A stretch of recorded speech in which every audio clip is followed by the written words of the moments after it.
1968 թվականին Երևանում նշվեց մայրաքաղաքի 2750-ամյակը, ինչը դարձավ ավանդական։ Ամեն տարի հոկտեմբեր ամսին հայերը նշում են իրենց մայրաքաղաքի տոնը։ Դրան հակադրվելու եւ Երևանի պատմությունը կեղծելու միտում ուներ Ադրբեջանի մայրաքաղաք Բաքվում 2011 թվականին Երևանի բերդի 500-ամյակը միջոցառումը, որը հովանավորում էր Ադրբեջանի նախագահ Իլհամ Ալիևը։ Ադրբեջանցիներն ասում են, թե իբրև Երևանը հիմնվել է 16-րդ դարի սկզբին Ռևան Գյուլի խանը, որի անունից էլ գալիս է Երևանի անվանումը։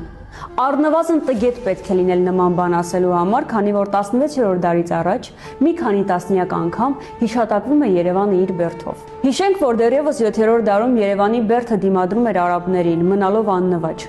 1387 թվականին պայքարում էր Լենգ Թեմուրի դեմ։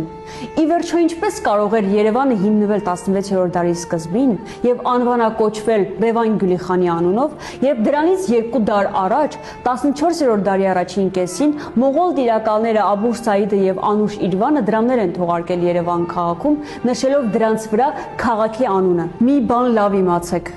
սուտը շատ ասելով ճիշտ չի դառնում, բայց եթե ուզում եք պատմություն սովորել, իրական պատմություն սովորել, մենք կարող ենք դա ձեզ շատ լավ սովորեցնել։